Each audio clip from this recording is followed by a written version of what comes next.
Welcome to Framework Fortune. I am your host, Ben, and welcome back, all you amazing individuals in the Framework Fortune community. It's time for some live stock trading. We're back. Alright, so a lot of weird movements over the weekend in crypto a little bit, where we were seeing Ethereum testing that 3,500 area, but still not able to break.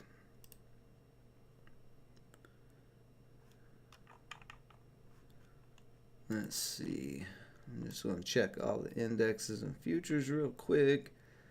Dollar barely moving. Gold still above 1,900. Oil still right above 100. Today it looks like we're basically having a rebound on the NQ. Yeah, we can see it clearly on that 15 minute. I'm going to go into an hour chart.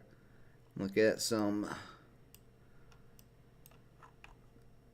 different things here. Since we do have the NQ rebounding, why is it rebounding? Let's go through this news real quick.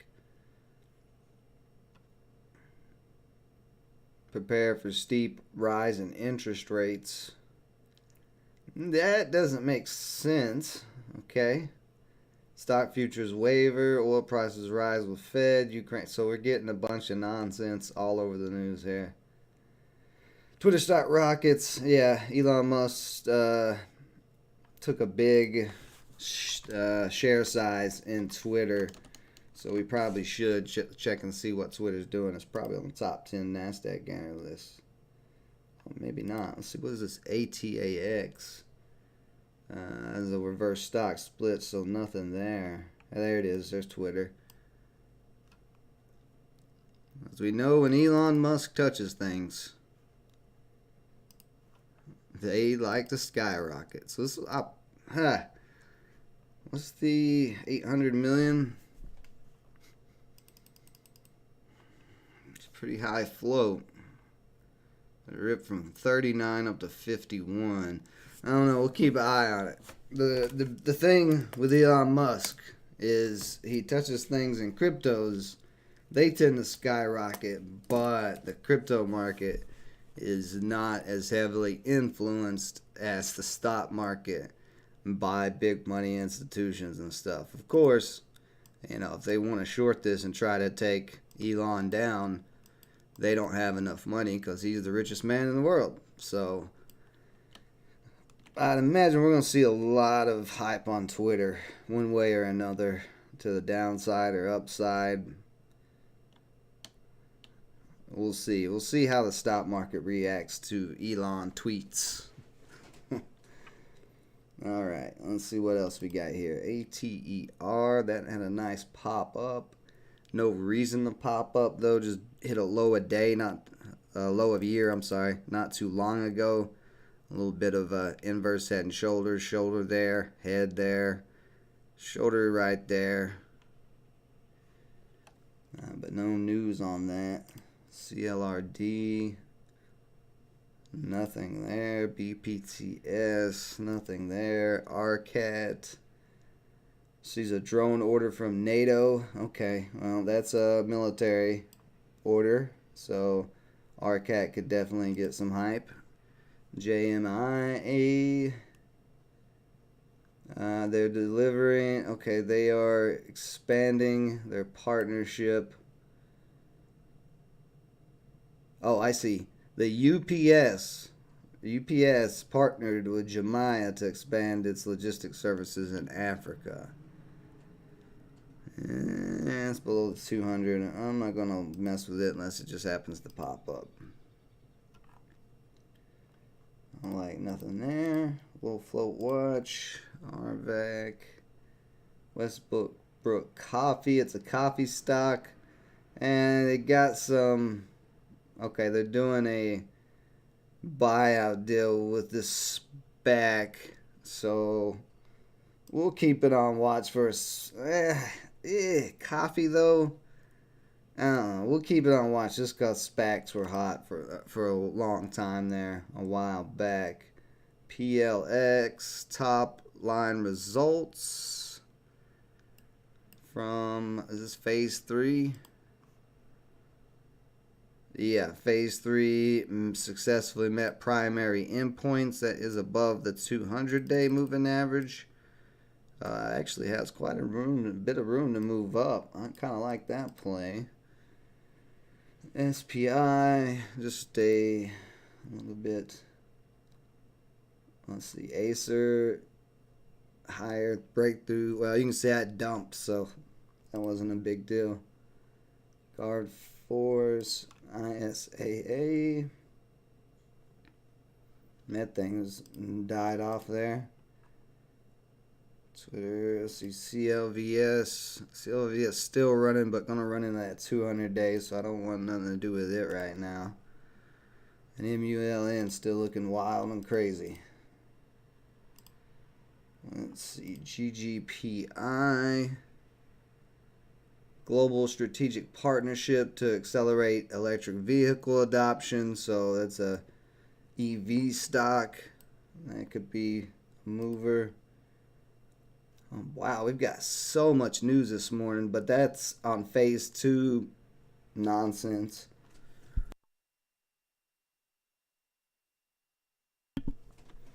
EVGO, no PR there. See, DWAC is up on this list. That's sold off down to the 200 again, around that $50 area.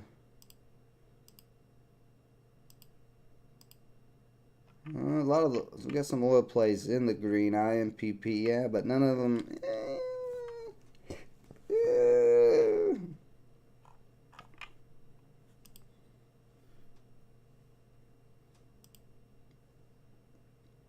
Let's see, what's this say?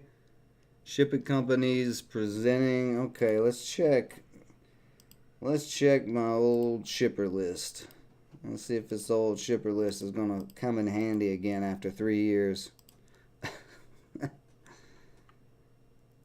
Shipper pumps. Are we getting any action on these? PSH? No. Nope. Nope. Nope. A little bit there.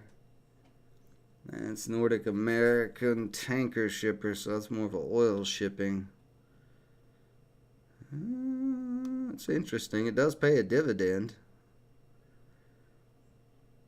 For a $2 stock, 4 cents. Let's see, 10%.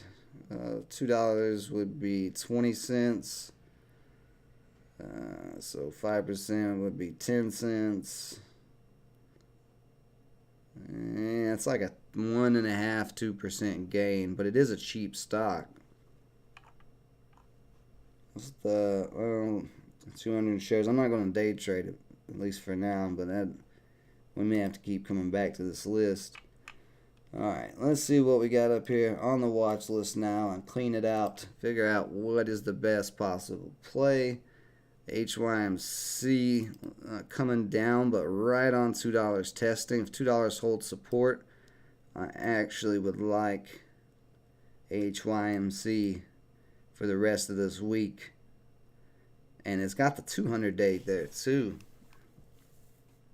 We'll see if that can hold up. That's staying on the list. IMGS, that's not really doing much. I'm going to take it off the list.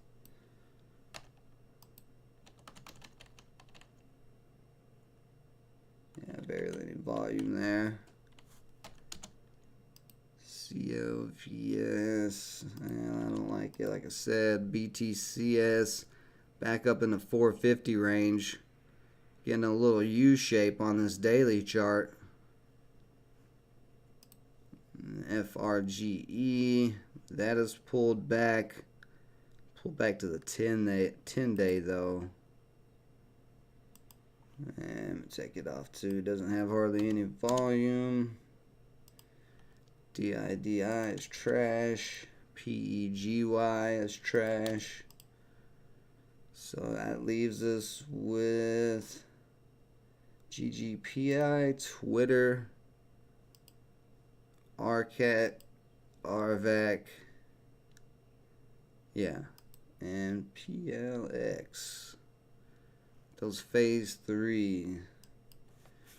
See, Twitter's already had 83 million in volume. It's basically trying to ramp up to break 50 here soon is what it looks like. It's a lot of capital though.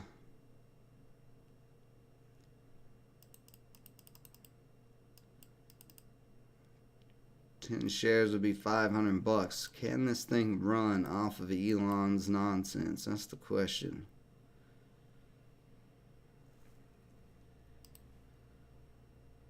RCAT's getting rejected at 200 right now, so RCAT may not be a play. Well, let's not jump to conclusions yet.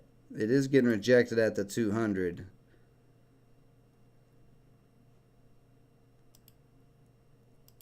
Downtrend there, a little uptrend there, but we are making this little triangle.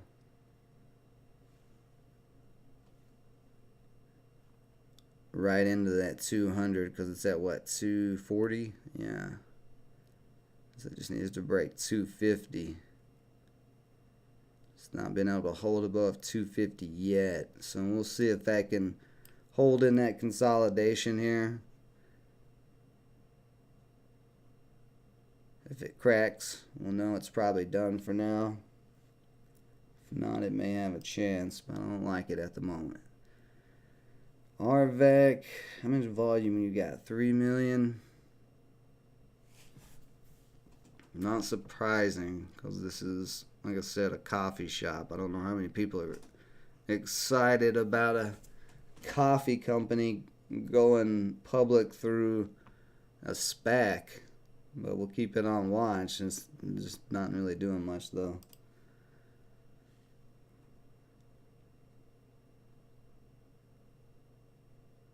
Let's see. Yeah, NQ is above all EMAs right now, so it is turning back bullish, but we still have a little ways. We still got to break that 15,300 area. We can go ahead and delete. Well, actually, we don't need to delete this downtrend. We actually just need to put it to where the next rejection point was. So we still are in a downtrend on the NQ, even though the EMAs are showing it's going bullish. If it cannot break over that 15.3, it's going to drop hard. MW Treasury curve inverts more deeply as yields push higher and investors await Fed minutes this week. So everybody's on their seat for these damn interest rates like they're going to matter.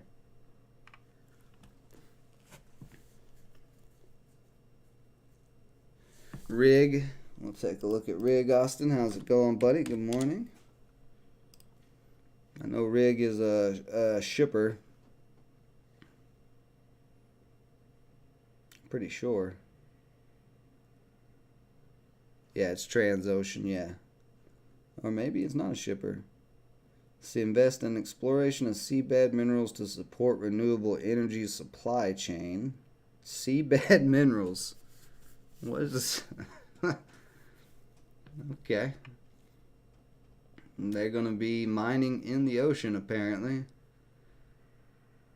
That's going to be a big investment. That's why there's no terms disclosed, because let's see, Ocean Minerals through its affiliate Moana Minerals Limited was awarded a license by the Cook Islands Seabed Minerals Authority last month for exploration of polymetallic nodules within the application area located in Cook Islands' exclusive economic zone. Critical minerals such as cobalt, nickel, copper, manganese, and rare earth metals found in the nodules are essential for production of high-capacity batteries.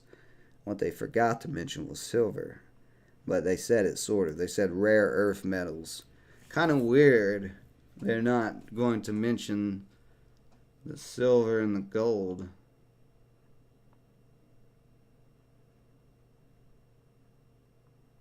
But look right here, Transocean is working with Ocean Minerals on the technology and services that will be required. So they haven't even started. They've just got the license, and they've got to create, I guess, the technology or something.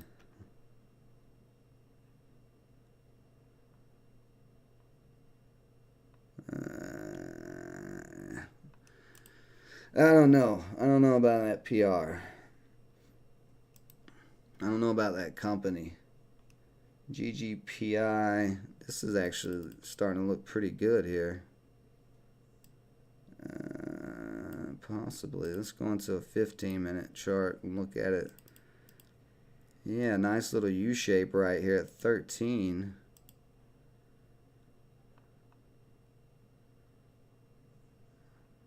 $12.50 actually. $12.50 is where the problem is. Can that thing move? The only problem is it's 100 million shares. I do like this possible U shape.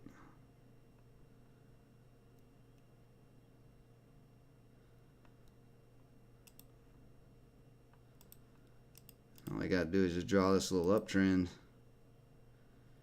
Follow that little uptrend for a possible entry. It's kind of getting rejected at this moment.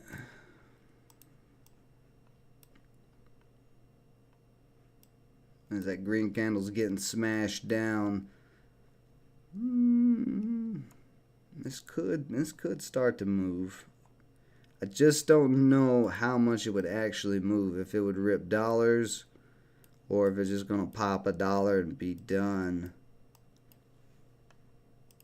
Let's see, Twitter. Twitter's got a downtrend it needs to break. Hasn't really, well, it's kind of finding support at 47. Kind of.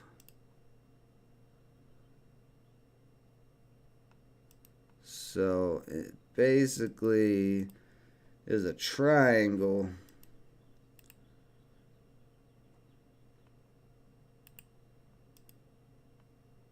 I'm starting to push up there now. And it has that little U shape as well. PLX selling off. RCAT still holding barely. What was that one play? GGPI.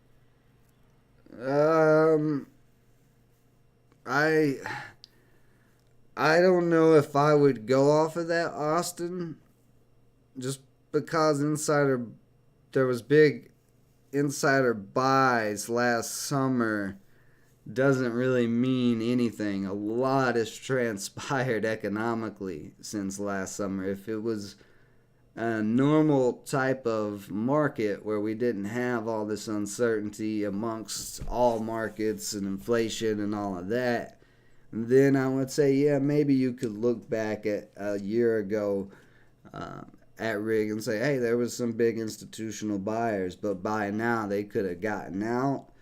I mean, anything could have happened. So, I mean, RIG is worth keeping on watch just because they're going to dig in the ocean. They're going to go play and find minerals. So, yeah, I mean, it's worth keeping on watch, but I wouldn't base your thesis solely off of that, to be honest. What's up, Orlando? How's it going, buddy? Give me just a second.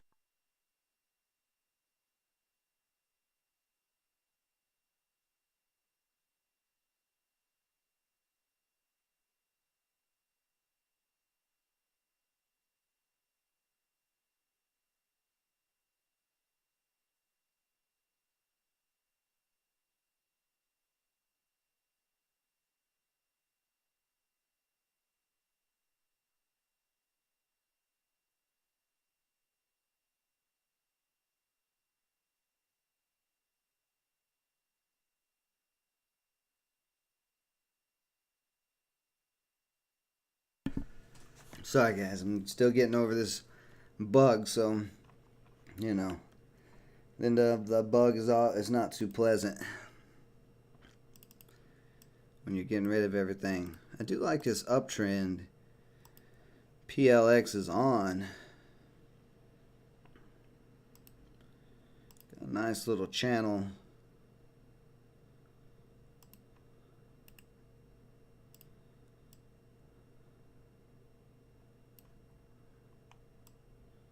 Kind of a bit of a pointed channel too. Is that phase 3? We are above the 200. It's everything I like. Hits all my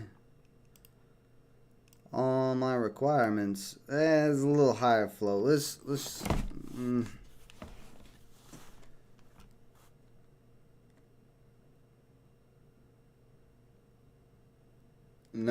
Nice Orlando.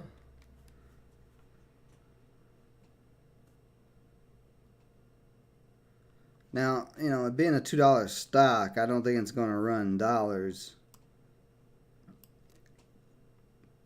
But, you know, maybe 50 cents, maybe $1. It's got to break 2 though. So where's that 200 day at? The 200 is at 143 and we're at 168.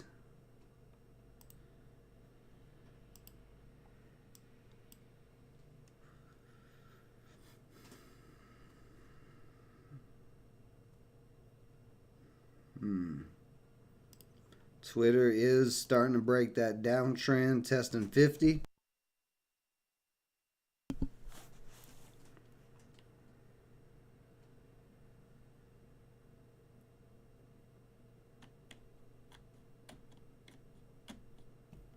How much more can you run, though? That's the question.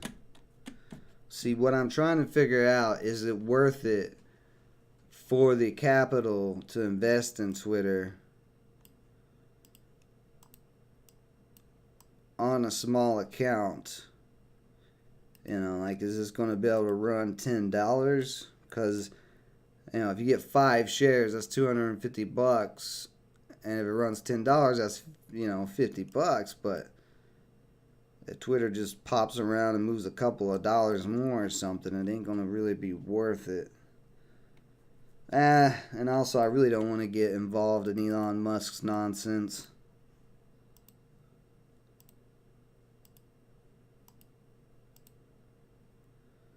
He's a cool guy, but let's see.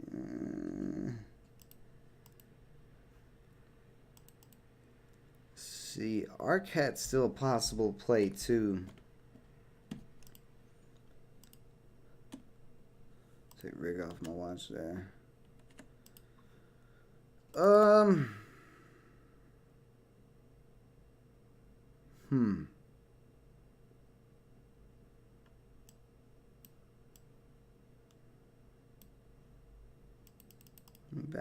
Look back on this chart. We got room up to, oh, we're testing this little hill right here at 180. And then the break of that'll be the move up to 2. And then after 2, we got room to about 270. So that's about $1. Okay. We go into a 5 minute. I'm thinking I'm going to take an entry here, maybe. So we got a few more minutes left. Just want to see this little short downtrend start to break. Because like if we can't break up over 175 right there, we're gonna sell off. But I do like a little doji.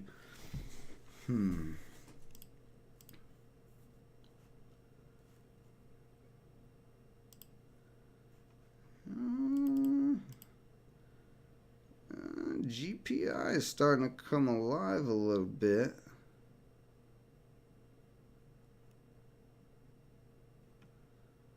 Testing that 1250 again. I'm gonna go 10 shares here on GGPI. And it's starting to move a little bit. I'm in at 12.55. Needs to break 12.75.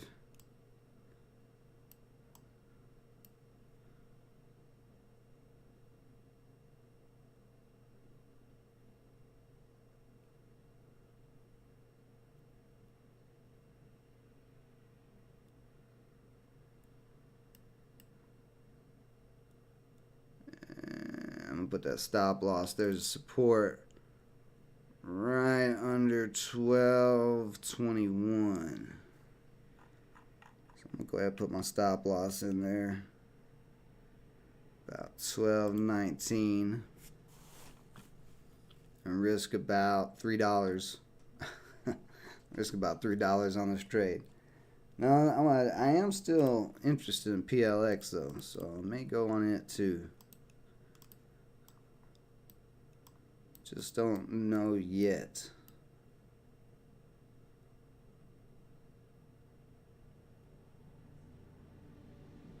Let's see, we got 150 is like major support. I'd like to see it pull back a little bit more to like 165 and then slowly climb the trend line.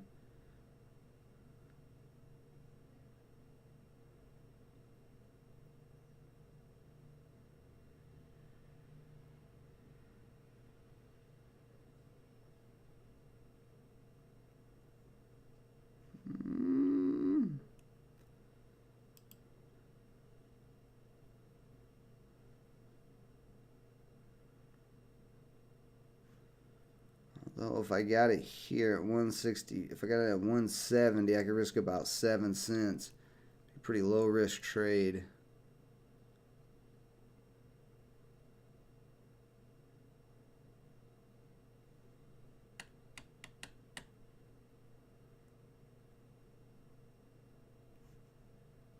Let's see, Twitter at 49. Arcad still holding. Did actually just break that short-term downtrend.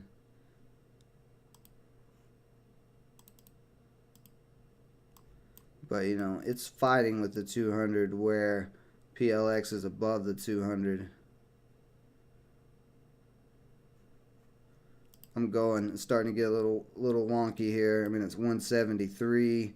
See clearly all the selling in this 175 area. Of course, these are going to be a little bit higher float, so they're not going to move. They're probably not going to move quite as fast. Let's see if it can break this downtrend here and get back over 175. We get rejected at 175. It's going to crack this trend line. But if we break back over, and there we go, starting to break back over now. See if it can keep giving a little push up. We don't want to get stuck here. Ooh, that's a lot of selling at 176.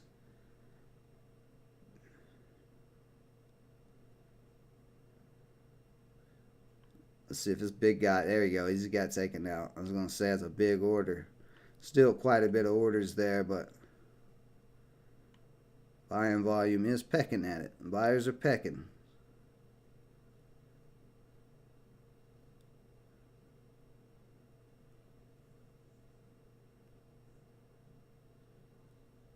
Alright. So I'm at 173 on 100 shares. Put my stop loss. 163, 10 cents. That'd be a $10 risk. So I'm risking about 13 bucks today. That's all I want to risk. It's a Monday. It's a crazy Monday. You know, might as well not risk too much. It should be good. Tight stop losses. Toit. See how GGPI is doing. So, GGPI, get up here. Let me see you. Come on now. What the heck did I do? Okay, there we go. Oh, wow. I did shoot up to 1265 really quick. Nice little wick throwing up a higher high. It is getting rejected, though, still at 1250. So, we'll see. Still needs to break out. But it's going to have to hold 1250 of support if it's going to break. Same with PLX. It's got to hold 175 here as support if it's going to break. And we're almost to that 176. Bit of congestion there.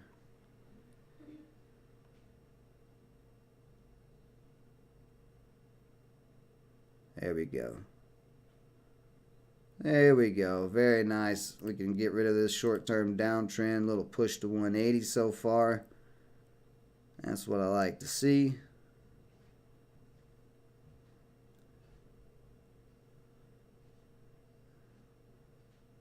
High a day is 185, so we're going to run into some resistance there.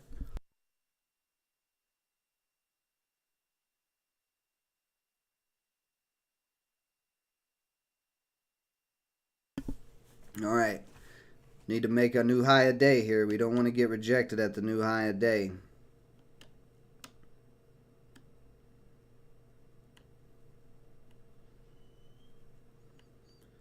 We got close. We got a 183 getting rejected at the moment. 180's trying to hold the bid. If 180 can continue to hold this bid, and it just actually just did as I said that. Let's see if it can go ahead and test. Looks like it's real close to trying for a new high here.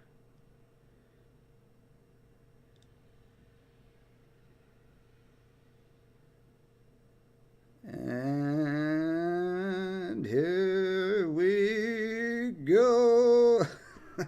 Maybe. It's still, it's looking like it wants it, but it's still getting rejected, which I don't like. That was very close to breaking that time. And then it got rejected again. See, GGPI, are you going to be able to hold? Yeah, it's fine. It's fine. Till it, as long as it's above that trend line, I'm not worried about it. Alright, PLX. How much more you got in you? Let's give us another test of that high a day. A lot of sellers at 184.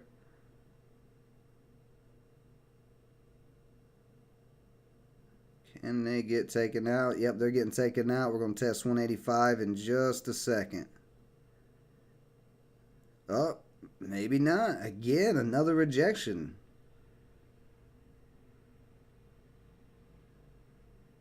Oh, look at the open on that candle. All right, we need to see it break 185 on this candle. If not, it's going to pull back down some, probably to 175 again.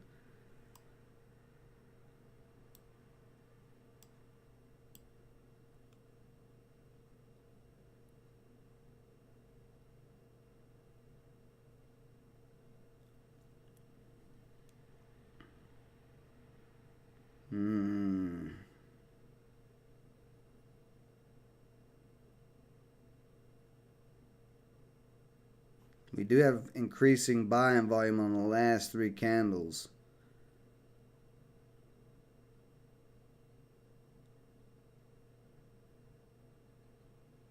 Oh, here we go. Here comes the test of 185. Don't you make me a liar again. PLX, you better at least test 185 here.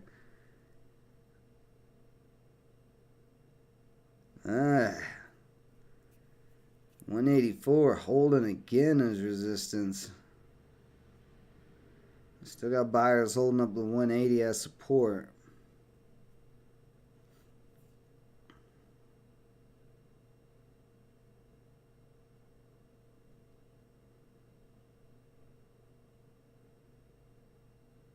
Come on. Get back up there to that 185.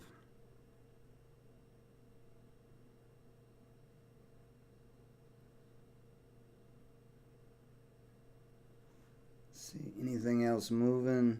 Twitter slowly approaching 50. It's at 49.40. Don't see anything else there. Don't see anything else really there.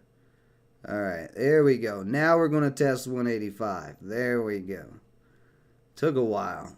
As much as it took to break 184, we should be able to get through 185. for this new high. But what we don't want to see, if this does break for a new high, we don't want to see it just pop up to 186. We want to see it actually move on up to like 190 or something. Yeah, as soon as we hit, look at that, hard rejection at 185, first time hitting it. So this may take a little bit longer if it's going to try to break. But at the moment, still a little bit in the doghouse. Oh, maybe not. 180 is still trying to hold us support.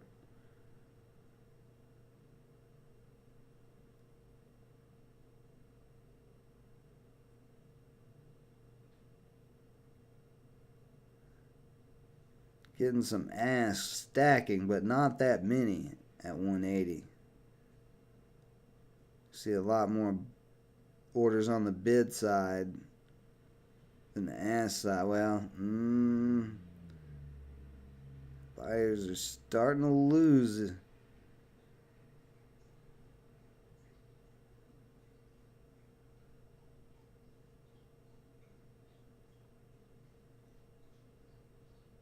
Let me check how much this float actually is. Because if the float is about where the outstanding shares are, then it's going to fight longer at support and resistance areas, more than likely because of the amount in the supply of the float. Well, let's check and see. I mean, it's decently low float, 87 million, or low shares. PL, get out of here. Come on. You can do it.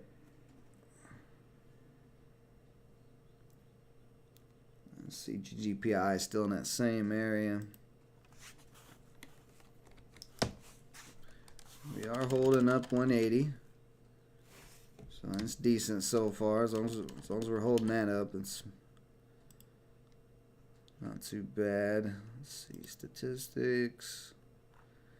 We are up 70% though, so that we have moved quite a bit on a stock under $2. I just figured at least try to test 2 before it gives up, but maybe not. Because look at this downtrend now that we're starting, this little short-term downtrend. Right back down to 175.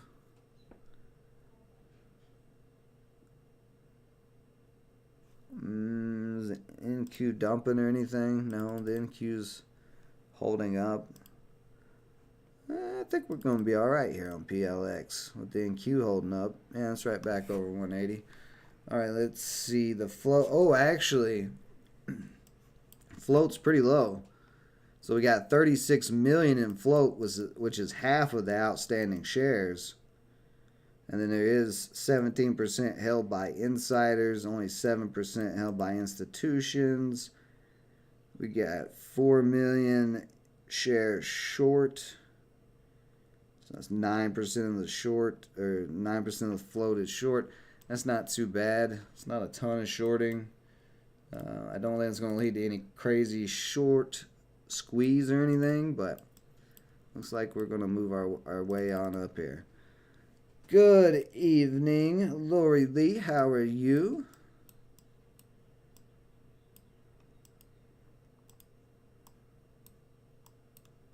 One of our many bright shining lights in the Framework Fortune community.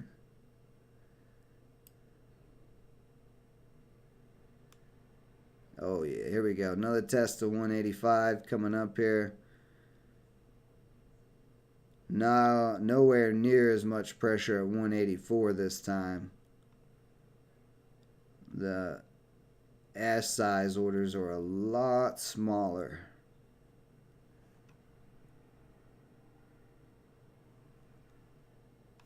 Well, I've got Yahoo Finance up. I'm going to check GGBI too. Here we go. Testing 185 right now. Can it get taken out? It's getting pecked at. Just a little pecks. No, not yet. Just get them pecs. Let's knock that 185 out of the way.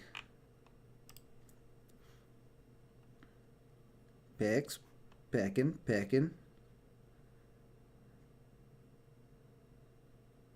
Pecking, still pecking. A lot of selling is still coming in, but buyers are pecking. Buyers are pecking. Buyers are pecking hard now. They're pecking hard now. We might see a little break here, possibly. Nope. Still not quite enough. A lot of sellers got taken out there. GGPI. Whoops. Is that what it is? GGPI? Yeah. It's down at 1240.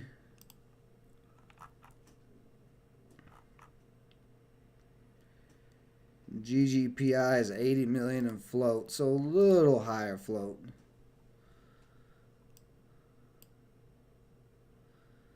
Yeah.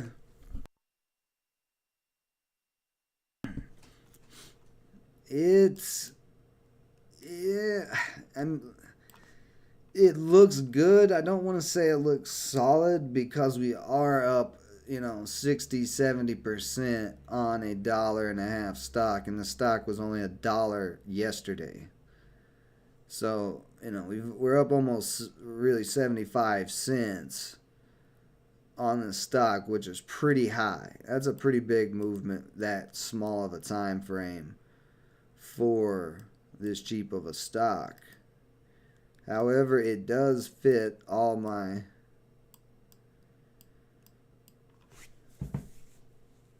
criteria to take a trade on it, other than it being under $5. But I make exceptions when there's good news like positive phase 3 and it's above the 200 and all that.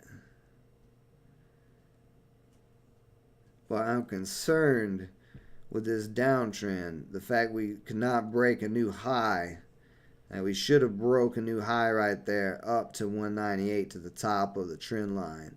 And the fact that we got held down at 185, even though we were pecking. See, now 175 is starting to crack. It's starting to look like we may see a direction change here. It is at least... Let's see if we can hold 175. It's got to get over this 185 area real soon, though. We can't keep playing around with that. See what it looked like on the 15-minute. 15-minute actually doesn't look too bad, and that's an hour chart, not the 15-minute. But still, we have 5 minutes. Actually, with the hour chart, looking. It's hard to say. It's hard to say.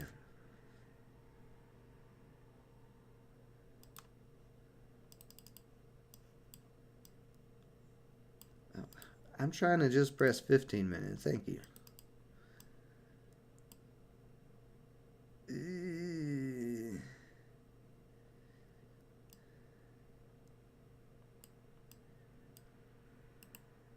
Let's go move that line. We know 185's got a break. And at this point, excuse me, I'm feeling alright, Lori. You can tell I still got a little bit of it left. And I'm doing much better than I was. But even though I was not streaming or producing any video content, I was still trying to do things. I did have a big breakthrough in the Framework Fortune project last night, though. So I'm not going to say much about that breakthrough yet, because I don't want people running out and buying the coin right away, because the liquidity is not completely there. There's some liquidity there, but if I start talking about it and where to go find the coin and all of that, it's going to be a very easy process, easier than what originally we intended the whole process is going to be. But yeah, big news coming on the Framework Fortune blockchain project this week, once I get a few more things worked out. But things should be starting to move pretty decently there. Thank you, Lori. I will definitely recover. I will not be held down by the universe's viruses and nonsense. I'm on a mission. I'm on a mission to change the trading world. And little virus is not going to stop me. It's going to slow me down. That's it. Alright. GGPI. Oh boy, I don't like the way that looks. On that 15-minute, that big red wick. It's still in the triangle, but looks like it's about to dump.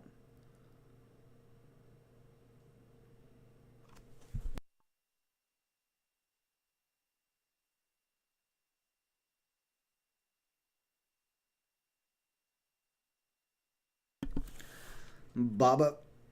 Alright, we'll take a look at Baba.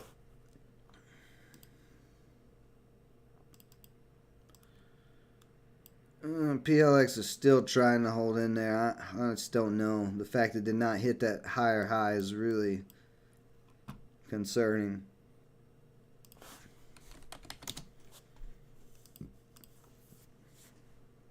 Wow, Baba's 15-minute looks like a horrendous roller coaster that does not have tracks connected.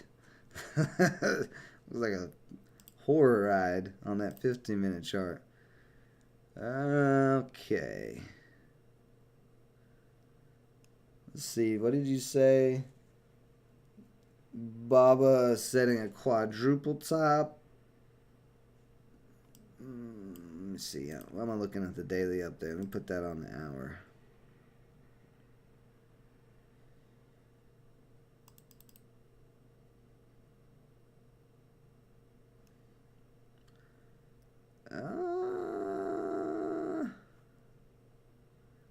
I see the quadruple top that you're talking about. However,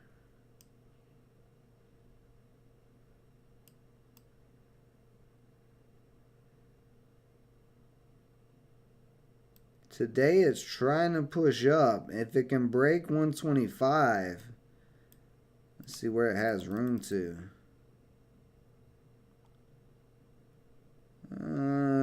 130. So if it breaks 125, it could move another $5. And then 137 is the highest it could go. Got to break this short-term downtrend though, which is what it's testing. You see that short-term downtrend there. If it was to push back over 120, because you can look at it as a quadruple top, but looking at it on this 1 hour chart, this is actually just a big channel. Oh God, it's so ugly though. Oh my God, this is ugly, ugly. What does Baba do? This thing is volatile. Let me rephrase that. I know what Baba does in business. I'm just saying, what are they doing that makes their chart this crazy looking on the hour chart?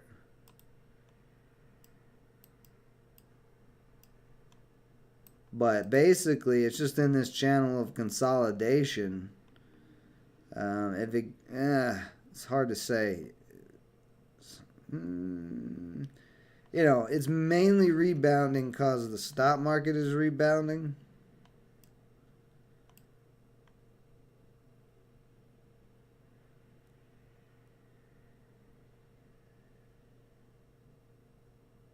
But China's market has been kind of heating up.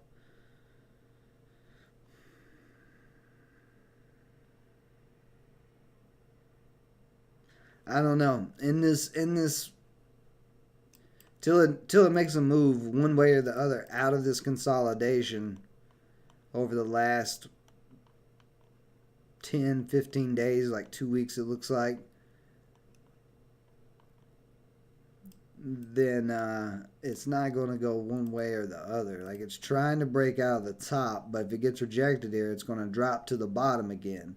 And if it holds up the bottom again, it's going to shoot back up to the top. So until we actually see some type of break,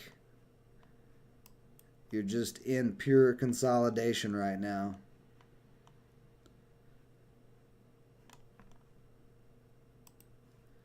Let's see how's PLX doing. PLX, you dropped a little. Come on, thinkorswim, work with me here. There you go.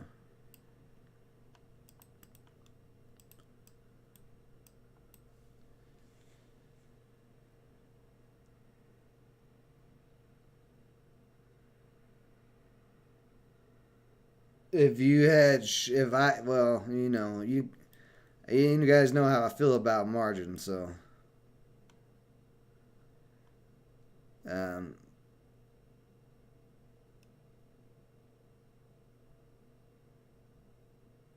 I wouldn't be in margin in the first place.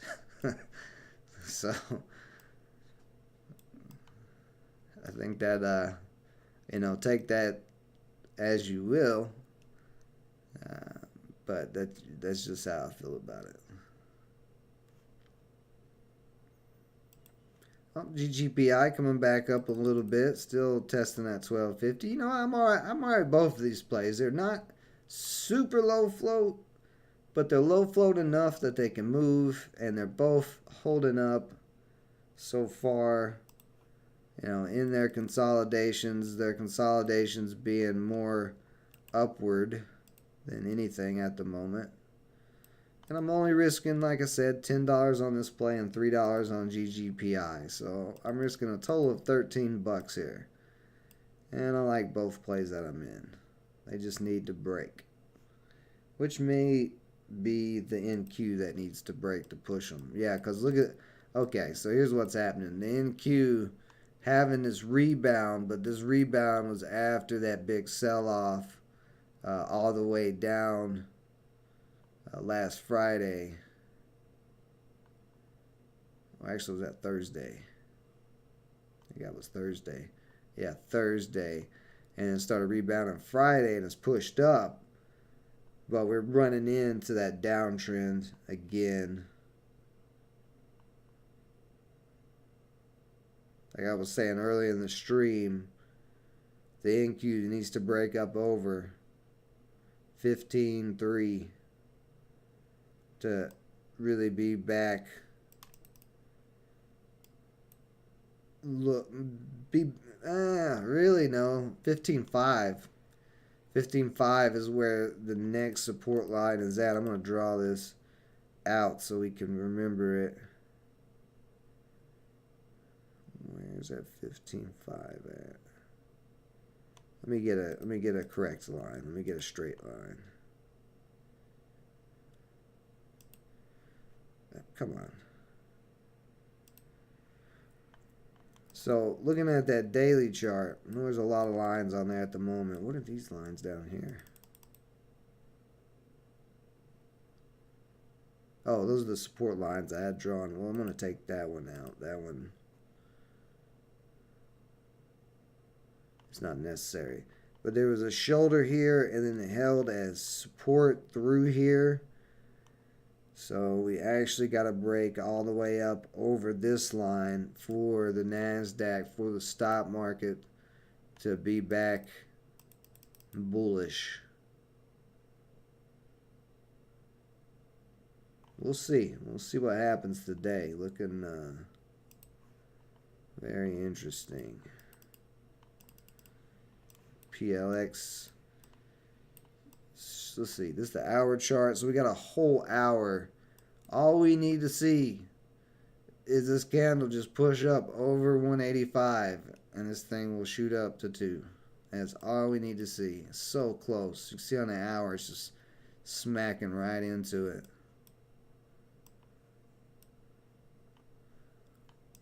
Let's go back to a 15-minute here.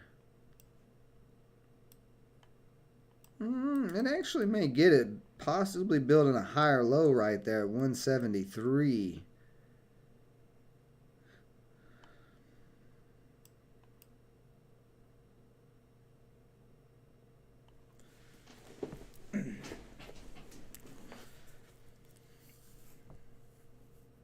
Nice, Donnell. Good job, my friend. Getting a small little scalp on PLX.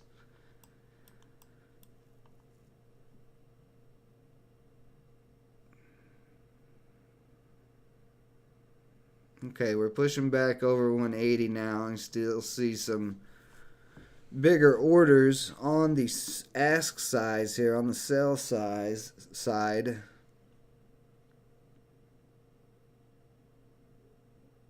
Although technically the sell side could be either way. You can sell on the bid, so. But most of the time, this is the sell side.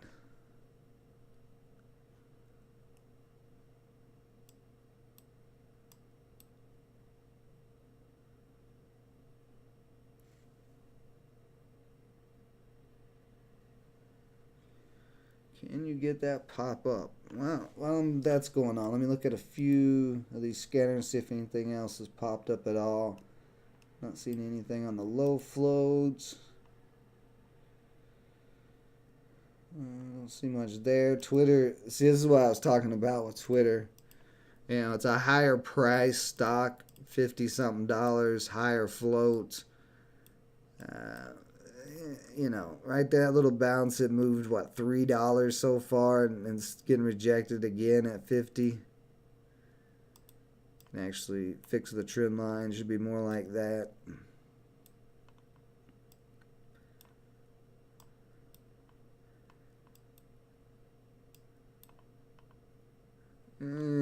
It's just, I don't know. Just don't like Twitter that much. I don't like Twitter as it is. Just the company itself. Okay, guys, give me a couple of minutes here. I'm going to take a real quick break. We've been going about an hour here. Yep. And then I'll be right back. Ooh, look at that big order. Big big order on the bid size there. 19,000 shares, although they're starting to get taken out a little bit. But yeah, give me just a couple of minutes. I'll be right back.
There we go. So it's finally breaking out.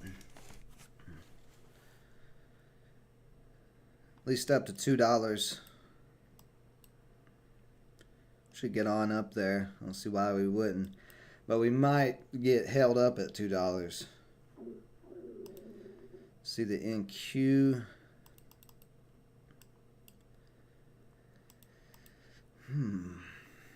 It's still just kind of hanging out.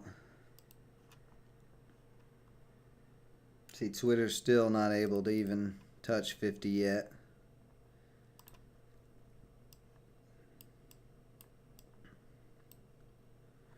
Now that we've broken this consolidation, we're going to want to see 190 hold as support and build some new consolidation, unless we're just going to continue up and actually have a decent sized breakout here over to. But the way it got rejected at 185, I'm thinking we're going to get rejected at 2, come back down to 190, kind of do this same little consolidation type of deal.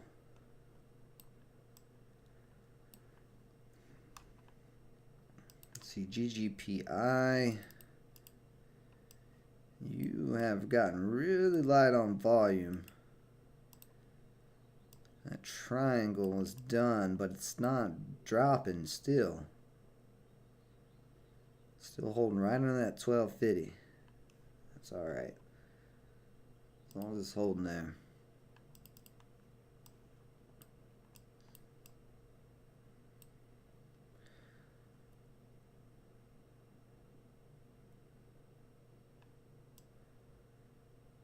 If it's going to start holding 190, I am going to move my stop loss up. That way I can guarantee profit no matter what.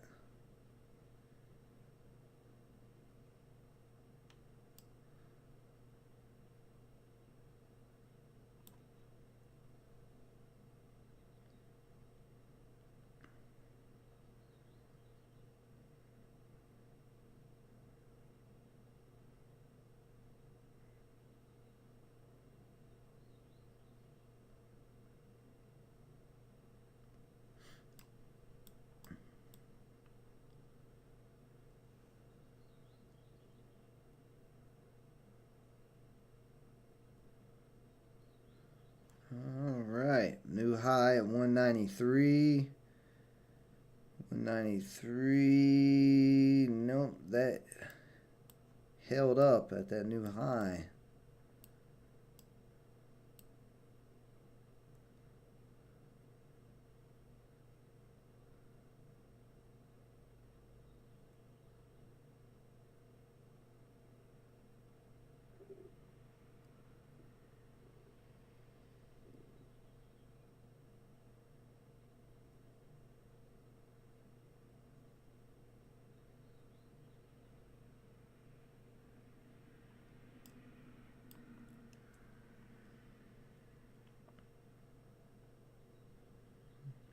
Yeah, see, we're testing 190 as support right now.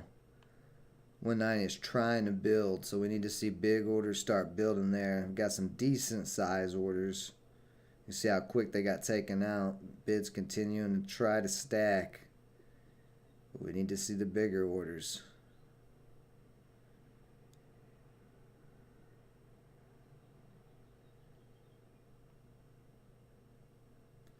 So we did move off 190 again. That's not too bad. We're showing strength.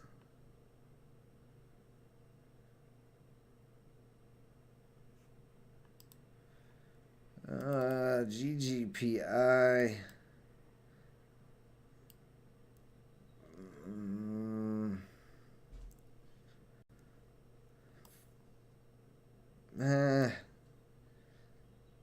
Close to cutting it, because it just is not doing what I want, unless this is going to be like an inverse head and shoulders, which it could be. No, not really. I don't think I don't know. I think that's probably not going to break out.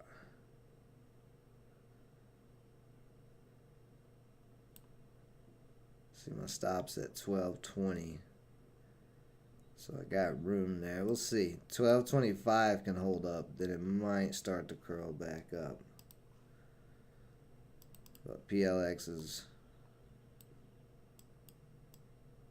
pretty much looking like the play at the moment.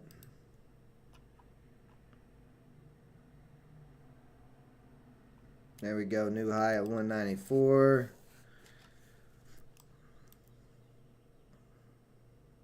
There we go. Right through 195.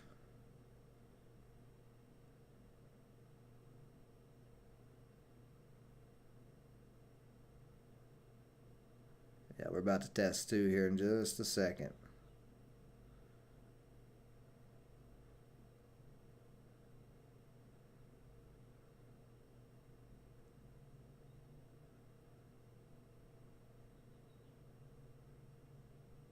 Very nice. I had a little hang up there for just like 10 seconds at 195. You can see the bid's already stacking. So here comes the test of 2.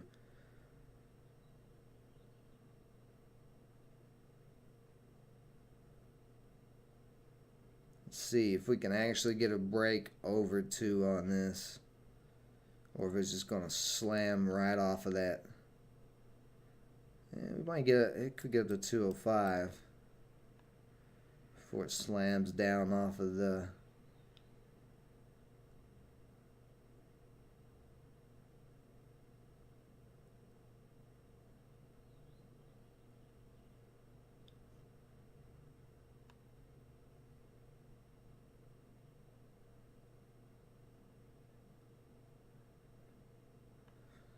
Alright, I'm actually going to remove my stop loss since we are coming to 2 here. And I'm just going to get ready to either lock out or go on a ride. One of the 2.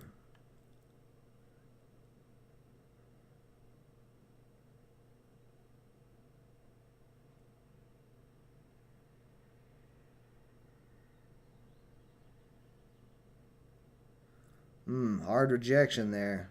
Didn't even hit 2, but we saw that same thing at 185.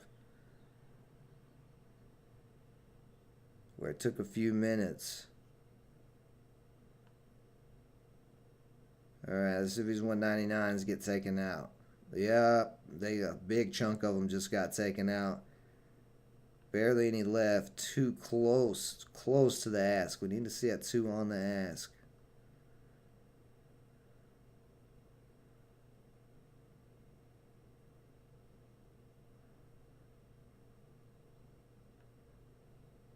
Whoa, there was a huge order that popped in there at 197, 20,000 shares, but disappeared real quick.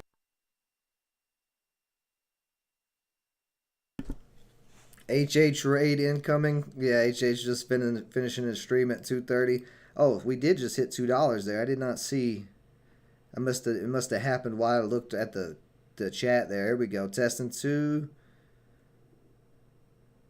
A lot of sellers. No surprise. We know this was, it's not like we expected this to be an easy path to break through this too, so. There's that big guy again.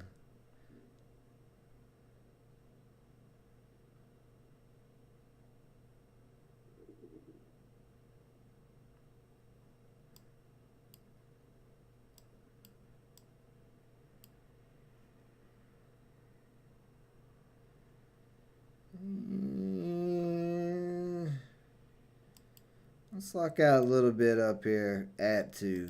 I'm like 20 shares out. I got 80 left. Just to kind of get it going here, just because it is struggling. I think we're going to get a break over 2. I just don't know how much.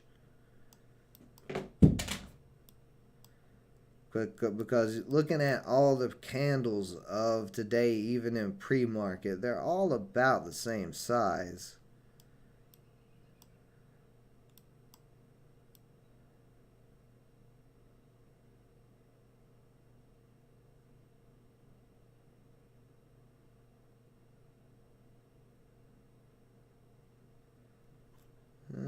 GGPI. Yeah, GGPI coming right down to that support. Alright, PLX, are you going to get a nice break here or not? What are we going to do?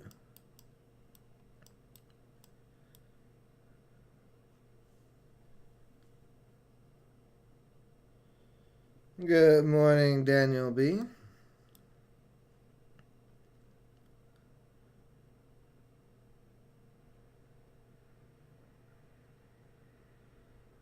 $184. That's that little flat top of support. I'm gonna put, well, maybe not. If it starts testing 90 again, I'm gonna put a stop loss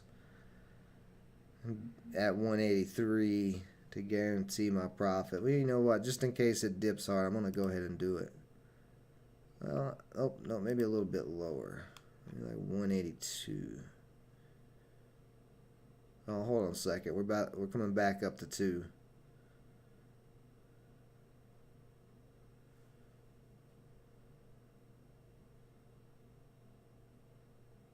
What's up, One Life? Good morning.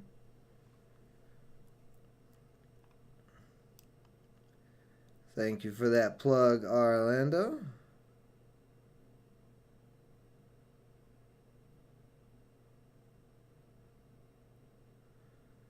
And I'm kind of thinking the same thing you're thinking, One Life. We may see up to 250, but it's a little bit higher of a float, around 36 million, so it's moving pretty slowly.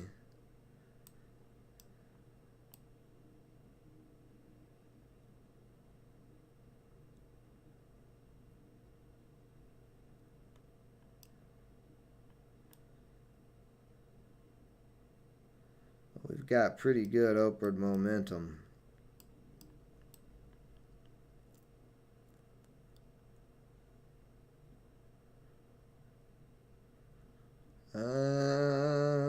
This candle starts coming down in the 15-minute. See what we have. Yeah, this candle just opened. Now, 195 trying to start holding this support. If 195 starts holding that support, cracked again there, but it's trying to get there. We see 195 hold up. We're going to see the break of 2.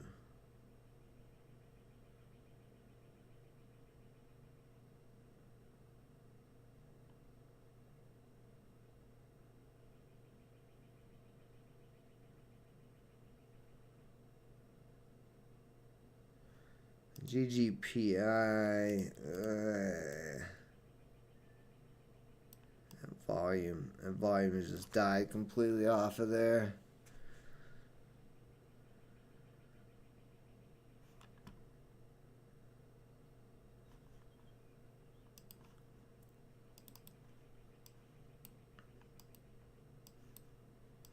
Get up here, charts. Do your thing.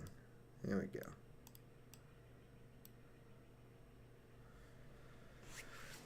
Let's see. Good morning, Jason.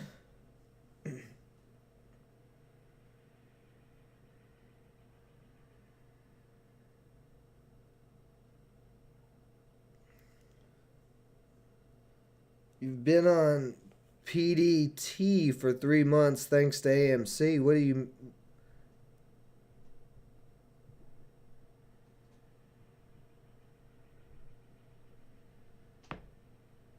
I'm a little confused at what you mean by you've been on PDT for 3 months. You mean you broke the PDT rule and they've had you your account restricted for 3 months? See, the SPY just popped up with some news. Is the SPY setting up for the next bull run?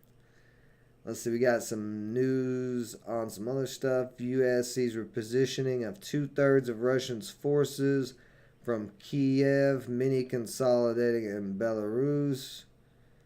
Employment trends index. I know there was some good news about the jobs, the job growth that we had this past couple of days or whatever last week, whenever that news come out.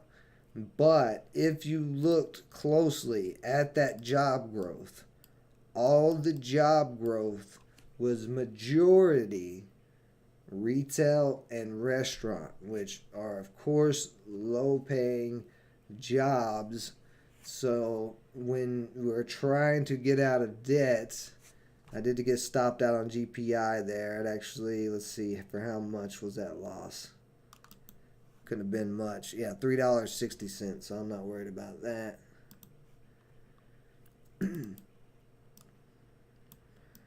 But when you've got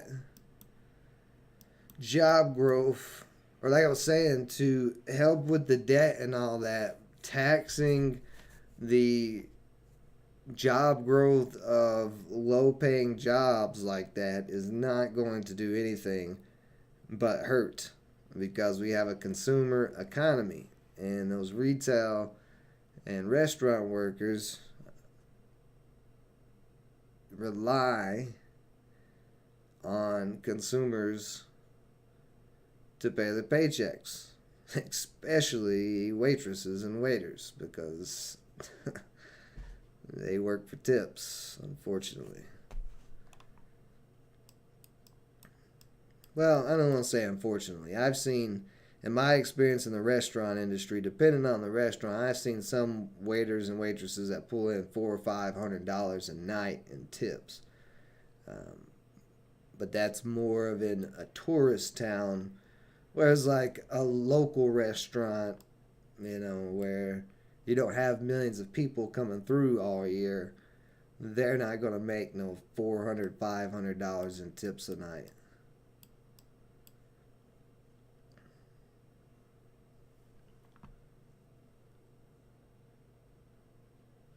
SPY is going to 350 by the end of the year.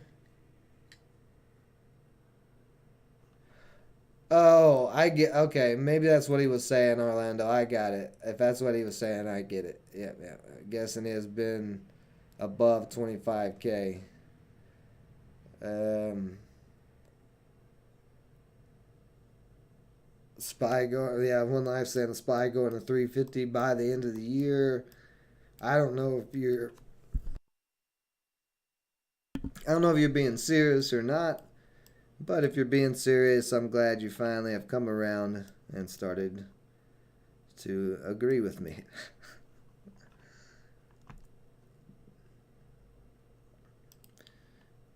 And 350 though, I don't know. 350 by the end of the year, that may be too low. Let's see.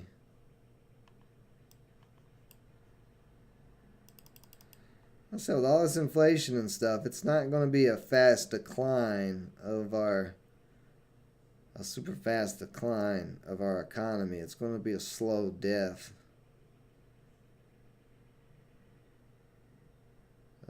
Okay, what am I looking at? 350 is what I wanted to see. 350. We've not even been below 400 this year, which is kind of insane, really. PLX, can you hold up there?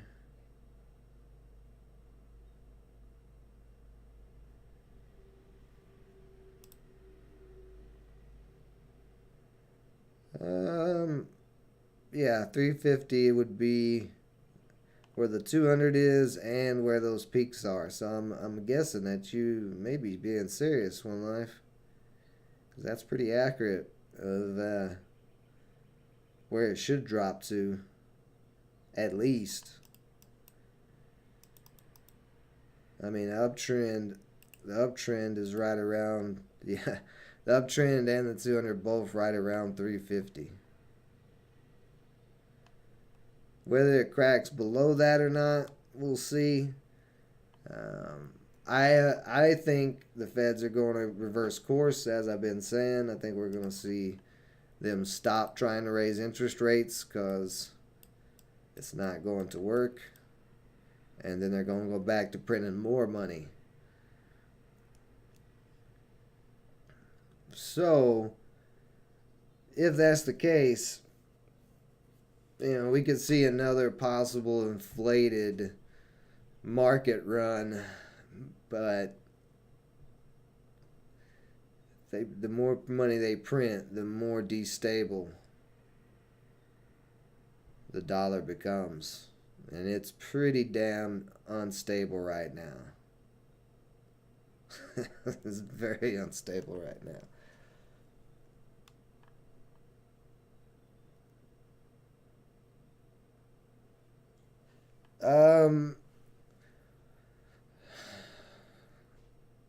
Man, I was trying not to have any debates or discussions like that today. Jason, let me ask you a question.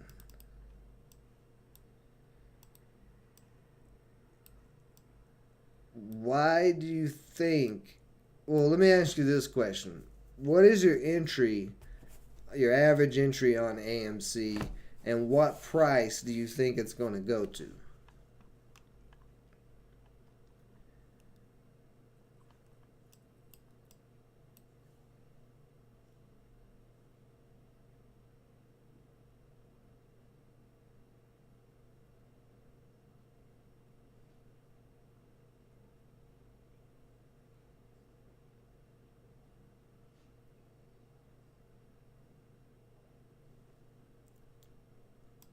Now I ain't gonna knock you, even though I tend to make fun of the apes. But I'm being serious.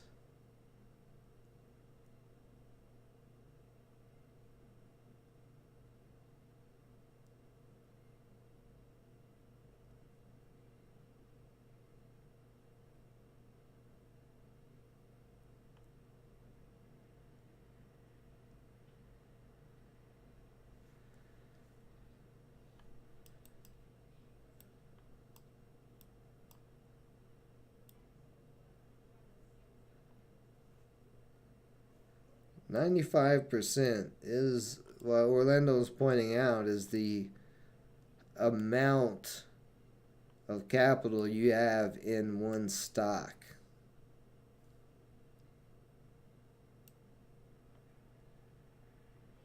Your average is 28 to 21, looking to get out between 35 and 38. Okay. Let me make sure of this first. This, are you holding any shares of AMC on margin? Are you 95% your cash only in it, or do you have some on margin?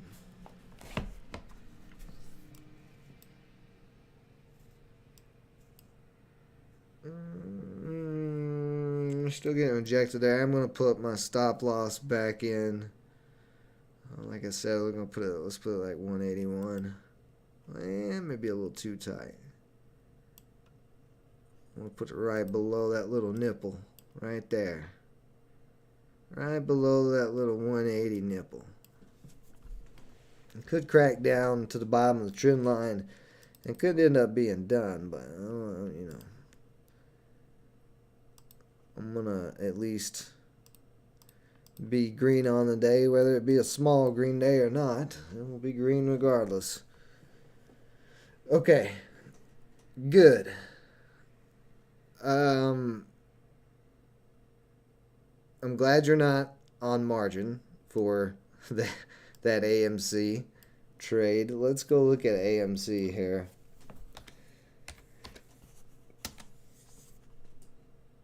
Ooh, boy. Gosh. When did you get in at 28?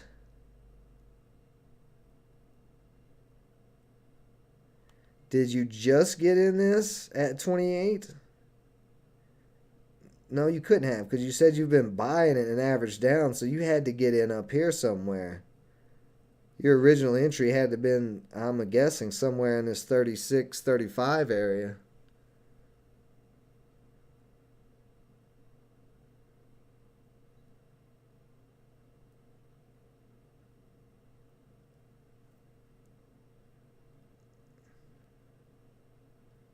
Been averaging up for over a year.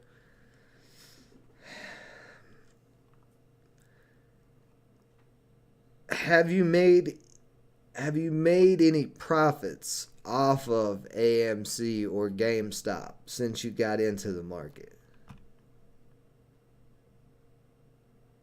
You know, PLX having that rejection off of $2. Should try to hold 185. But could crack 186 trying to hold there.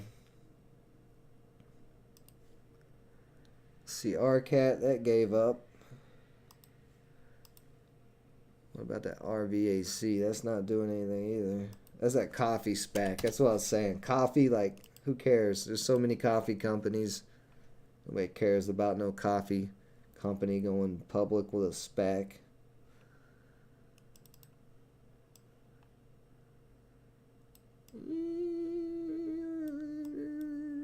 Okay. So what I'm getting at, because I have been, or I am getting low on time here, but what I'm getting at about AMC, you know, you're your own trader, make your own decisions, but you are playing with fire, my friend. Originally, he was in at 801, bought into the hype. Okay, but you have taken profits. Okay, as long as you've taken profits, you know, the fact you realize that you're bag holding, that's good. You know, you learn the lesson the hard way of not to buy into the media hype, and you know he was able to still take profits. So you kind of got lucky on that lesson. Well, maybe, you know, if AMC doesn't rebound. But I mean, you can look at this backwards consolidation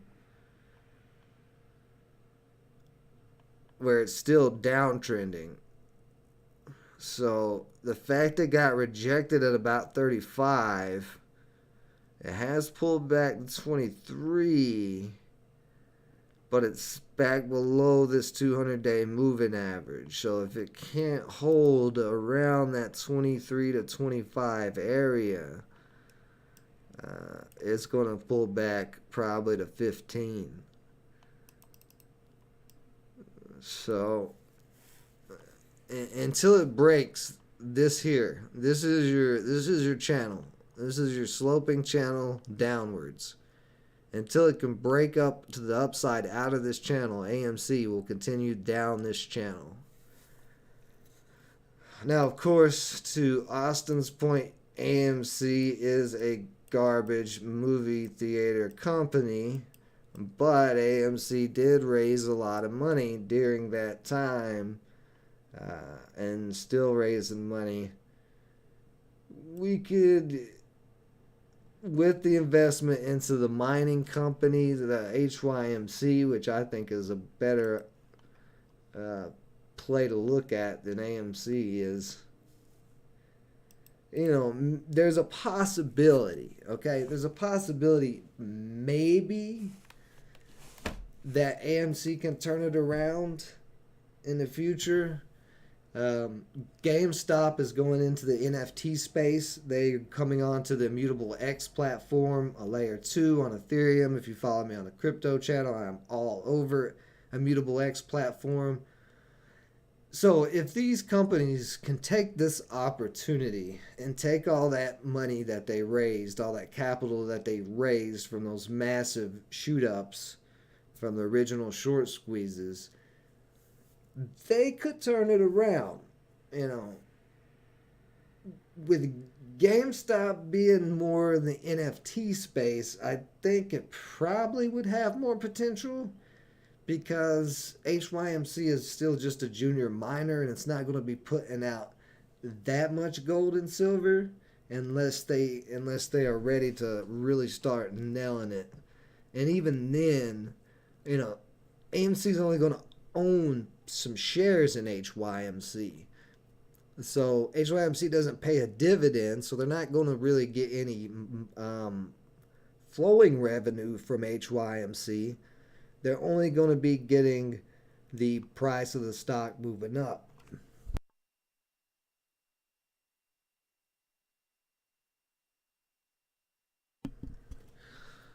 Um,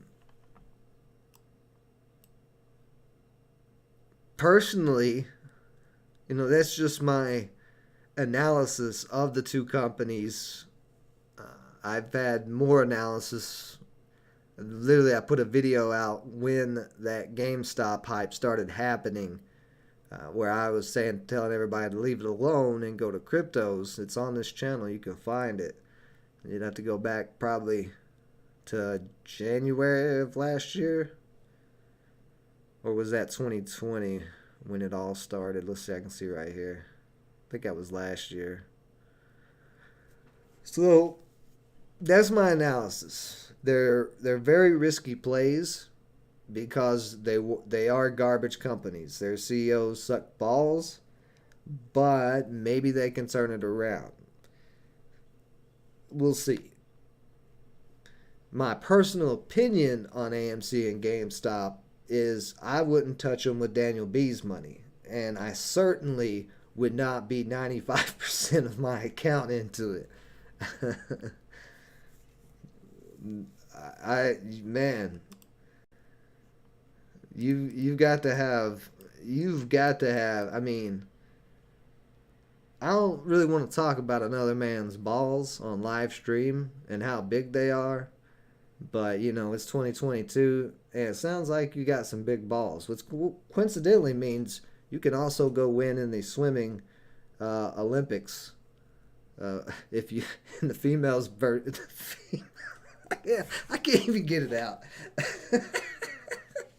I can't even get it out.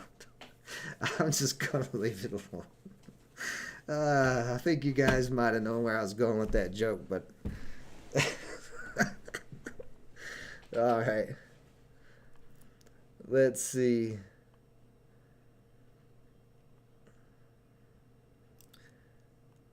Hey, no problem, Jason. The fact, like I said, the fact you realized right away that you're bag holding and that it's a hot mess. You realize that that's what AMC is.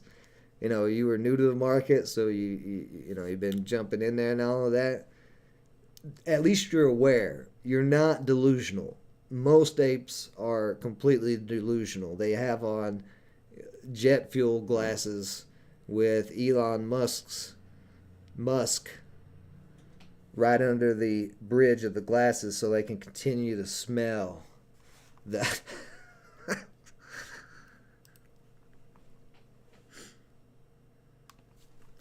But hey, you make profits, so that's the good thing. I know people personally in my personal life outside of the internet and social media and stuff. I know people personally who put their whole savings into GameStop and AMC and they lost all of it. And that's why I do what I do, is to try to keep people from making those types of mistakes. And I have a story about a stock that I've told several times on the stream when I started trading that was a similar setup to AMC and GameStop. Because big pump and dumps and short squeezes, those happen all the time in the stock market. Those are not like that rare of a thing. Uh, but yeah, when you're starting out, you're learning.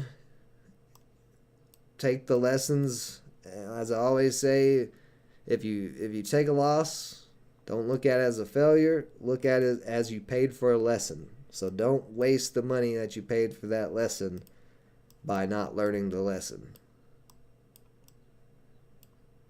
All right.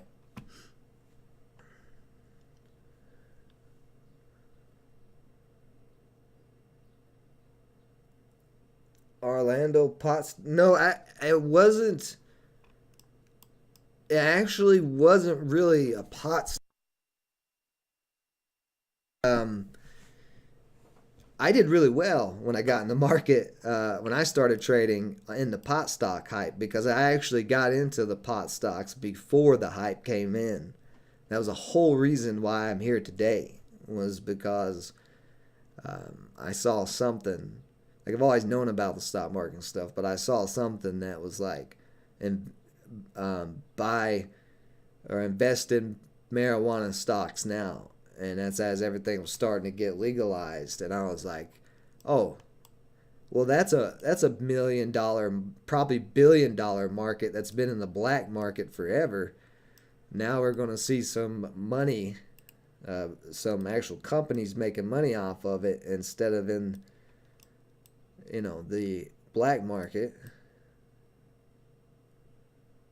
So we're trying to get back above 190 here. So I did really well there, but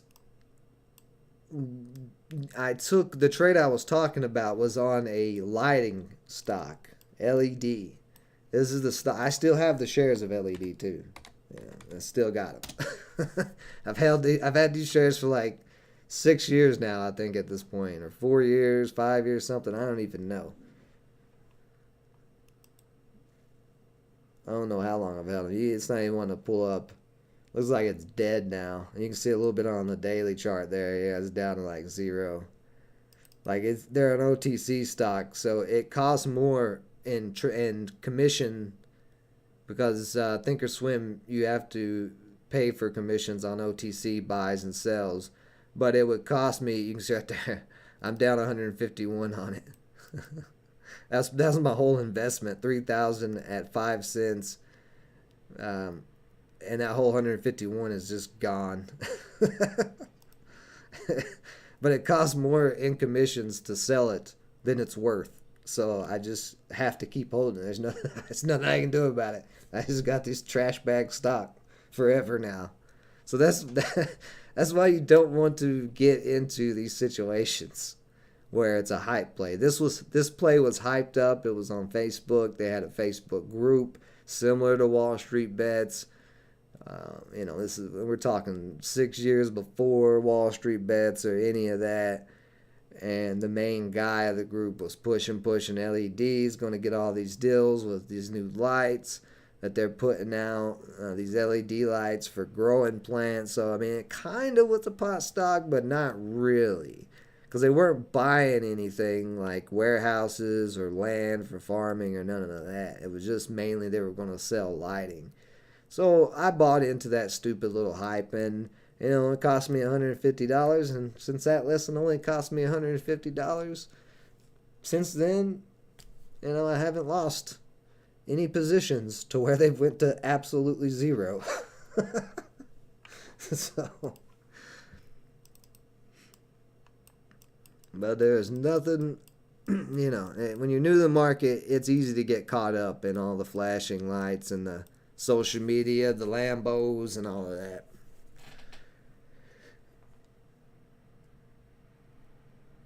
Let's see here. No problem, Jason. Orlando, you're loving OKTA right now. One life you started in 2018 because of pot. Great times. Jason Ball, I love pot. DB, you started when... Yeah, DB, we know, bro. We know you started before the Bible was written. That's why you have all of the books in all of history of trading. We know you're thousands of years old, my friend. Orlando, you started back in the Cold War to raise money. I need to pump and dump LED myself now? No. I don't even think you can buy LED anymore. Like I said, you saw the chart. It wasn't really doing much. We are coming up to another test of $2 here on PLX, though, while I'm talking and messing around. I'm not really seeing anything else doing too much. Twitter's still kind of pushing towards that 50, but not really made much of a move in the past 2 hours since I've been streaming. It's moved about $1 up and down.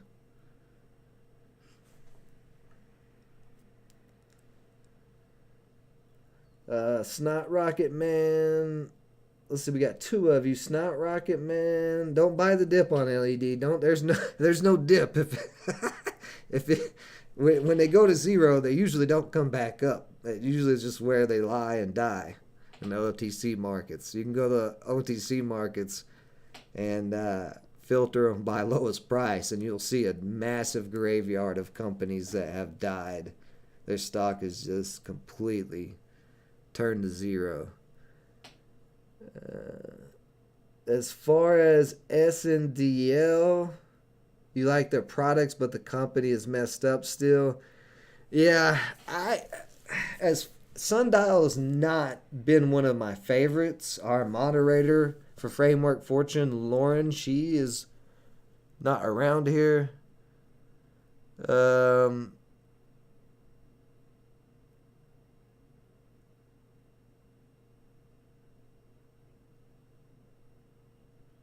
I don't know where she's at. She's probably busy today, but she's more in the Sundial. It's not even in the top 10 of my pot stock watch list. I haven't done. I usually the beginning of every year I do a top 10 pot stock list for the year and a top 10 tech stock list for the year. But because I'm so bearish on the market overall, especially tech at the moment, I didn't want to do that. I didn't want to put out, here's my top 10 picks, and then the market crashes, because that'd be pretty dumb for me to do that when I've been literally nonstop for 2 years calling for a market crash and for higher inflation and all the stuff we're seeing now. So but I can tell you right now, Sundial would not make my top 10. You could see if you go to if you just go to the channel and just search in there pot stocks, you'll get a video from 2020, a video from 2021. I don't know if I did one in 2019. I might have. It's been a while, and I invest in pot stocks, so when you invest in pot stocks that is going to affect your decision making and your memory.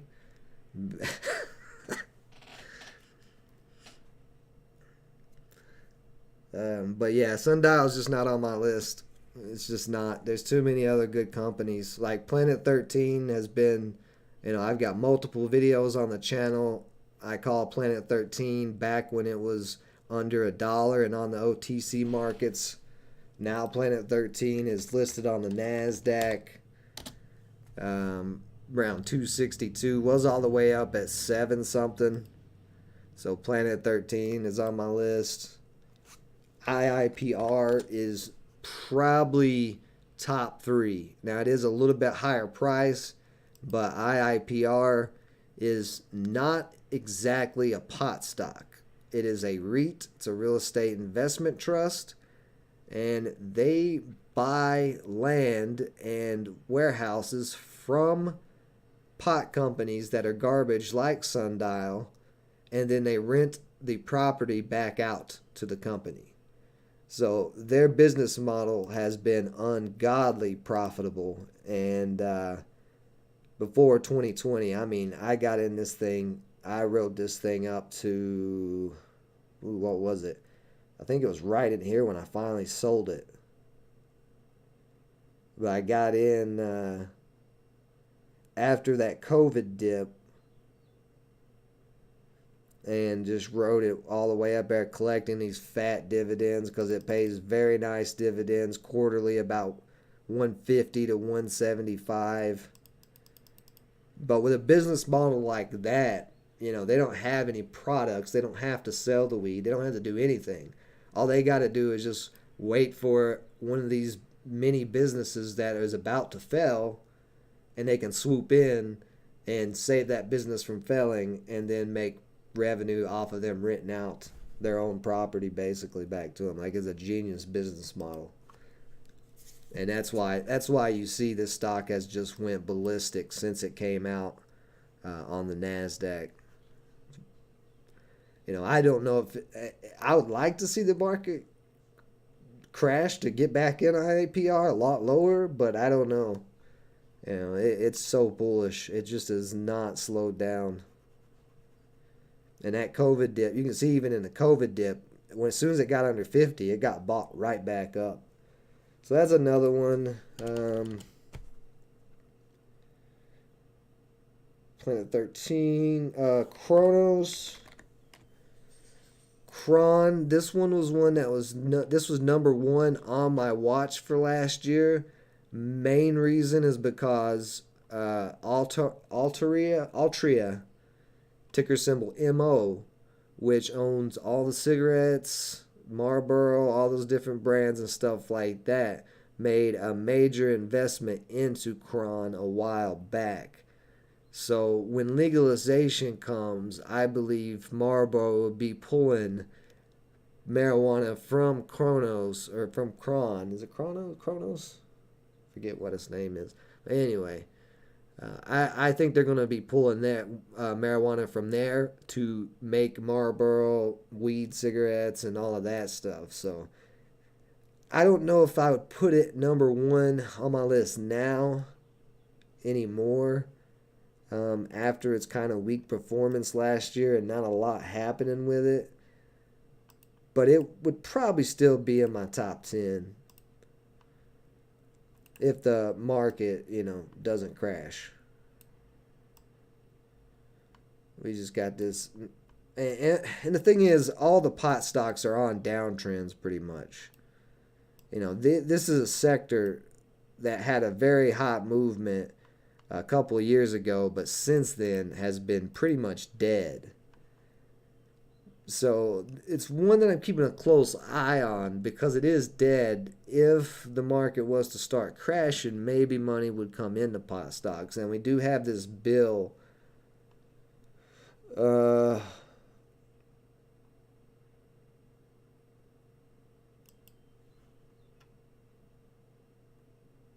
Okay. So I don't know what's going on with this bill. Said they were set to vote on it Friday. Yeah, it remove marijuana from the list of scheduled substances, impose a federal tax on marijuana products. Of course they want to tax. They want to tax everything.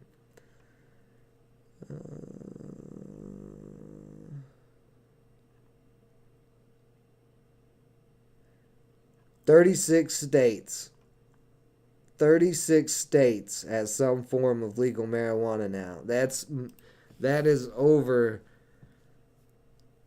That's about 2/3 of the United States has some form of legal marijuana. The government can't pull this off and get this done. I mean, for God's sakes, it's been like the government sucks so bad as it is. At least do that. At least do that. I'm not surprised to see them federal tax it, but come on. Like, you were supposed to be representing the people, and when over 2/3 of the states have legalized it, you're not representing the people. But, of course, we know they don't represent us anyway. They represent special interests. But that may be why pot stocks have been down so much. If you studied medical marijuana, any of the studies on everything it's good for, it would replace a whole lot of big money-making drugs that Big Pharma would not be too happy about. So I think, and this has been my thesis the whole entire time since I've got into the stock market as far as pot stocks go, I think Big Pharma has been purposely holding back legalization. We know the government's in their pocket, so not a big surprise. But I think they've been holding back legalization because they don't want to lose all of the money they're going to lose on their products being replaced by something that can be grown in 3 months and scaled up.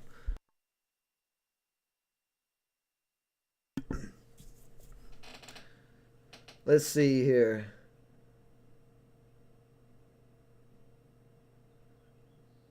Let's see. Intel is your top pick from. Yeah, Austin. Intel is been in my top tech picks for the last 2 years, so I agree with you there. Intel, getting cheap in that $40-$30 range with the dividend they got. It's actually one of the stocks I bought in 2020 dip as well, was Intel. So I'm right there with you on it. I mean, there's not that many chip manufacturers. You have Apple now produces their own chip finally, but screw Apple, they're trash. Uh, you have Intel, and then you have a few other microchip small companies. Um, and AMD, I forgot AMD. AMD is pulling ahead of Intel as far as their chips and technology goes, but Intel has plenty of money. Intel's not just going to die out when they're the main top competitor of AMD. In fact, Intel was the leader ahead of AMD until just this past 2 years. So I don't see Intel, stopping. They've got a lot going on. Like they are focused on Web 3.0. I'm pretty sure. I know AMD is, because AMD is all about, that company pushes a lot of products for gaming, and the whole gaming sector is going to the NFT marketplace.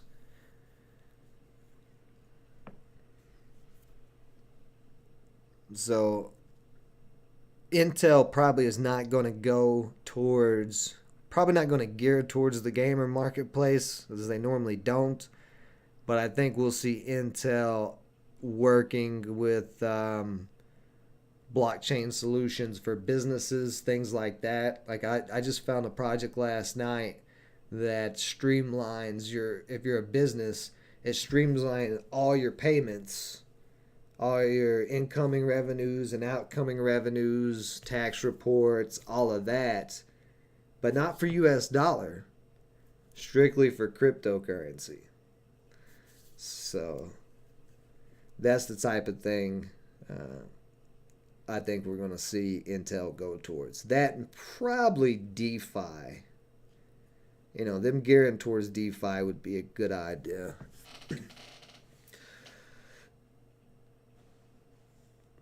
Yes, Planet 13 does smell like a cave of skunks. I loved every second that I was hanging out in Planet 13. Those videos, if you've never been in Planet 13, one of the videos on the channel is actually me walking through Planet 13 and taking video footage of it. It's not your normal dispensary at all. It is an experience, and that's why I like it, because they're aimed at their primary goal is to put a Planet 13 in every tourist city. And a lot of people if you've never lived in a tourist city, tourists tend to I'm going to say but tend to ignore how much they spend on vacation. They spend a lot more money than your normal everyday person. An everyday person is a tourist when they go on vacation. I'm just saying, when you are a tourist, most people like to spend quite a bit of money. And everybody always parties in tourist towns as well. So you've got people with pockets full of money who are looking to party and can go to a legal experience they're gonna, Planet 13 can overcharge their prices. You know, say like Cresco Labs. Cresco Labs is around. They're not a dispensary, but they have products in all the dispensaries. I'm sure One Life, you've probably seen Cresco Labs in the dispensaries over in Michigan. They're in Chicago. They're gearing up for Wisconsin. It is a public company. I think Cresco is CR. Let me just look real quick.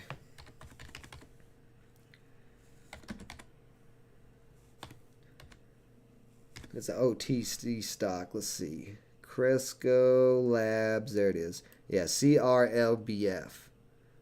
And it's still on the OTC markets.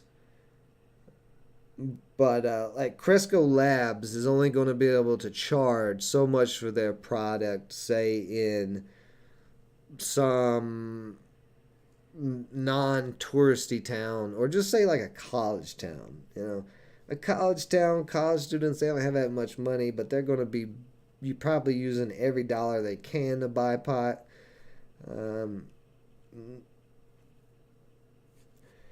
But compared to where Planet 13 is in Las Vegas, Cresco Labs might charge 120 for a quarter, and Planet 13, because where it wants to be located, can charge probably about 175 for the same amount of the same quality. Although I don't remember seeing Cresco Labs in Las Vegas. In Planet 13, I don't know if they're out west. I know they're big in the Midwest. Not sure about the West Coast though. But I haven't really kept up with Cresco Labs very closely.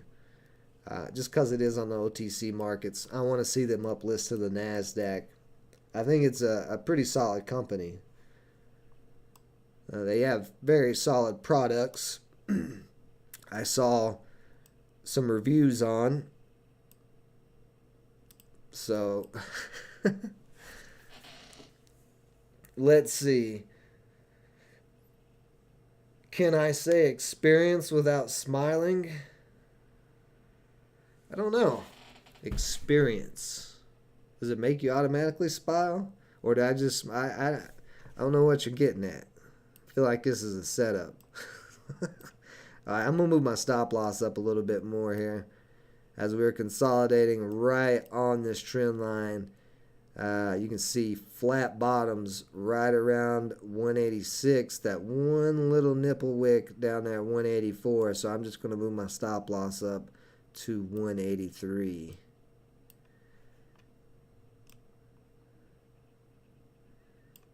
If it will move. Do your thing. Come here. Yeah, 180. We'll do 182 for now. Because it does look... See, the volume profile, we've died off here. It's been more selling. Oh, right as I put that stop loss in, it cracked.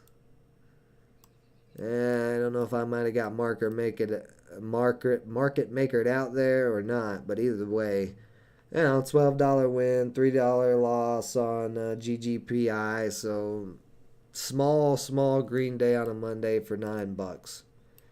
With not too much going on, really. Twitter finally almost to 50.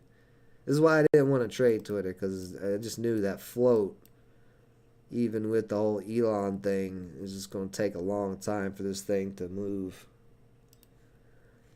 Alright, well, I'm pretty much done for the day now, except for the crypto update. We'll be back on the Framework Fortune Crypto channel at 1:30 Central, so we may even go a little bit earlier, but about 2 hours-ish I'll be on the Framework Fortune Crypto channel for a crypto update, technical analysis, where all the coins may be heading to.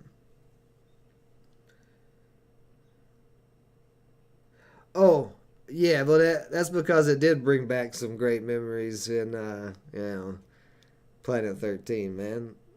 Although there's an even crazier story about that Las Vegas trip. That was not a good experience. I've told the story before, but I got to get going, so I'll just say this.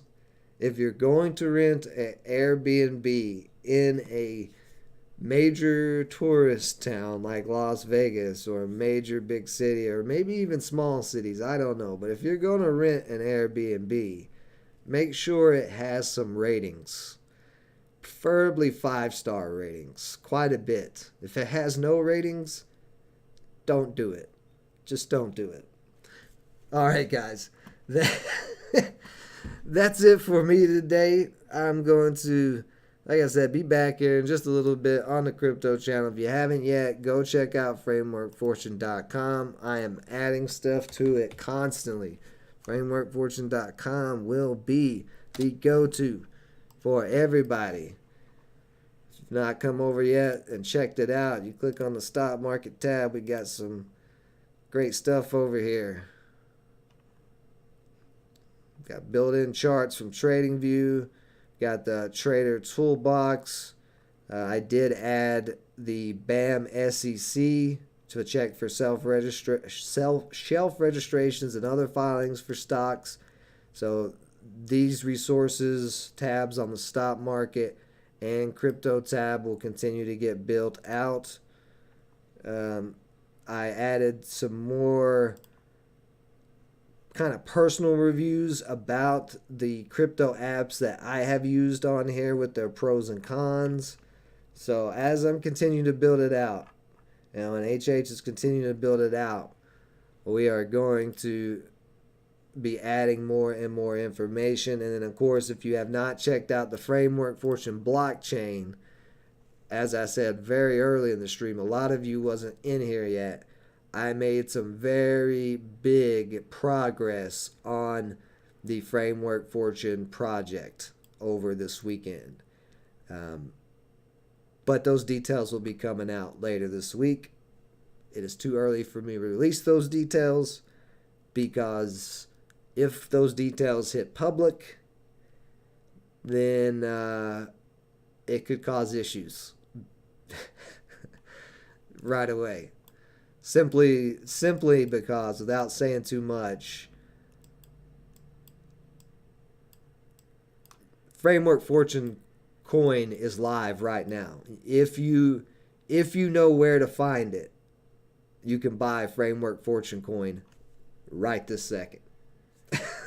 That's all I'm going to say, because I don't want anybody to go buy it yet or mess with it yet. And also, the first 100 members of frameworkfortune.com, that airdrop will be coming soon. I'm working on that vigorously, as well as the layer 2 for the Learn and Earn Style Academy for the phase 1, or I think that's phase 2 of the chain. But there's going to be a big switch in the white papers, in white paper version 1.2, which will be out this weekend, and then I will talk about what's going on then. But I don't want to talk about it now, like I said, because it is buyable.